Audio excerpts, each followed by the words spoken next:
علامہ اقبال کہتے ہیں میں نے سارا دین پڑھا ہے، سارا قرآن پڑھا ہے،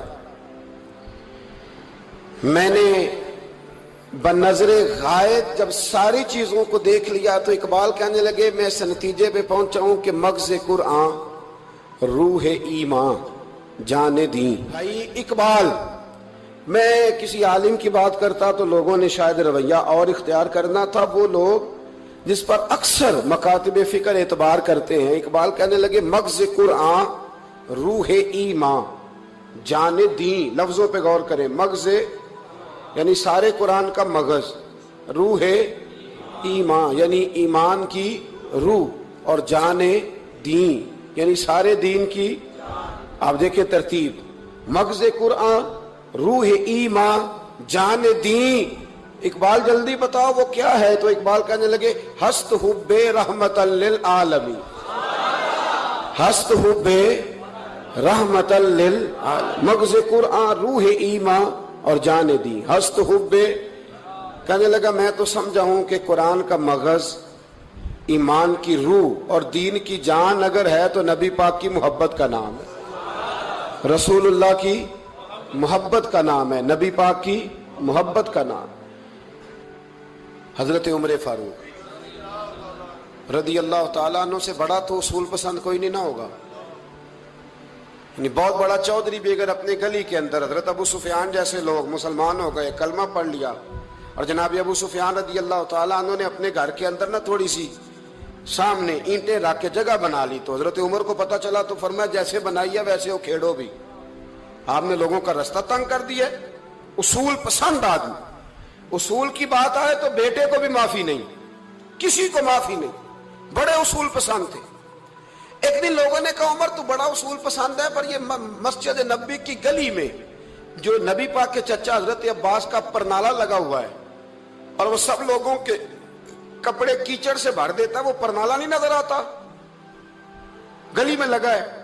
اب تو ہمارے پرنالے اور طرح کے ہیں نا، تو جو حرم شریف میں آپ میزاب رحمت ہے وہ دیکھا نا آپ نے، وہ پرانے زمانے میں جو لوہے کے پرنالے ہوتے تھے، تو وہ واقعی پوری گلی جو تھی نا وہ گزر کوئی نہیں سکتا تھا، اتنا اچھا شاور ہوتا ہی کوئی نہیں تھا جتنا وہ ہوتا تھا، وہ بڑا تگڑا قسم کا پرنالہ ہوتا تھا، تو کوئی شے نہیں گزر سکتی تھی بڑی دیر تک۔ بارش کے رکنے کے بعد بھی ساری چھت سے جب تک پوری مٹی اور پوری توڑی ساری نہیں نہ اتر جاتی تھی تب تک وہ پرنالہ نہیں سانس لیتا تھا، تو پرنالہ بہتا تھا، اور وہاں سے بڑا مین گلی تھی مسجد کو آنے کی، لوگوں کے کپڑے آلودہ ہو جاتے۔ ایک دن لوگوں نے حضرت عمر سے کہا یہ پرنالہ نہیں نظر آتا، یہ نہیں اصول پسندی؟ تو جناب عمر فاروق رضی اللہ تعالیٰ عنہ فرمانے لگے اتار دیتے ہیں پرنالہ، یہ بھی اصول پسندی ہے، اتارتے ہیں۔ حضرت عمر فاروق نہ گئے، اور شارحین نے لکھا ہے کہ اونٹ کے اوپر بیٹھ کر آپ نے یوں پکڑ کے نا پرنالہ کھینچا، اور جناب عباس کے گھر والوں سے فرمانے لگے 4 کونے ہوتے ہیں گھر کے، چھت کے 4 کونے ہیں، کسی اور میں لگا لو پرنالہ، کو ضروری ہے کہ نمازیوں والی گلی پہ لگایا جائے؟ یہ کہہ کے آ گئے، کسی کی ضرورت تھی بات کرے؟ حضرت عباس آئے تو لوگوں نے آ کے کہا کہ عمر نے پرنالہ کھیڑ دیا اور فرمایا کہ 4 کونے کہیں اور لگا لو، تو حضرت عباس مسکرائے۔ لوگوں نے کہا مسکراتے کیوں ہو؟ فرمانے لگے کوئی مسئلہ نہیں، عمر خود آ کے لگا کے جائے گا، جیسے وہ کھیڑا ہے ویسے۔ لوگوں نے کہا وہ عمر ہے، عمر کو بدلنا اور اس کی بات کو بدلنا اور اتنی جرت کہ وہ لگا کے جائے، جس بندے کو دیکھ کے شیطان گلی کا رستہ بدل جاتا ہے، آپ اس کی بات کر رہے ہیں۔ فرمایا میں نے کہہ دیا نا عمر لگائے گا، تو انشاءاللہ عمر لگائے گا۔ حضرت عباس مسجد میں آئے، نماز پڑھی تو کہتے میں نے بات چھیڑی دی۔ عمر خود کہنے لگے کہ حضور آپ سے تو امید نہیں تھی۔ حضرت عباس سے کہنے لگے بھئی جگہ بھی ہے، 4 کونے ہوتے ہیں گھر میں، کو ضروری ہے اسی کونے پہ لگے جہاں سے نمازی گزرتے ہیں؟ یہ بخاری مسلم کی حدیث ہے۔ حضرت عباس کہنے لگے عمر 4 کونے ہیں، میرے پاس جگہ بھی ہے پرنالے کی، میں نے بھی کئی دفعہ سوچا تھا وہ کھیڑ دوں، اور میں بھی اسی گلی سے گزرتا ہوں، میرے کپڑوں میں بھی کیچڑ بڑی دفعہ پڑا ہے، پر مجبوری یہ ہے وہ کھیڑ اس لیے نہیں سکتا کہ یہ پرنالہ میرے نبی کریم نے اپنے دستے مبارک سے لگایا تھا۔ فرمایا میں مکان بنا رہا تھا، چھت بنا رہا تھا، تو حضور اچانک آ گئے، اور کئی لوگ گواہ ہیں اس کے، رسول کریم تشریف لائے اور نبی پاک علیہ السلام نے فرمایا لاؤ چچا تھوڑا میں بھی کرتا ہوں، اور پھر میرے نبی کریم صلی اللہ تعالی علیہ وسلم نے اپنے دستے مبارک سے یہ پرنالہ لگایا تھا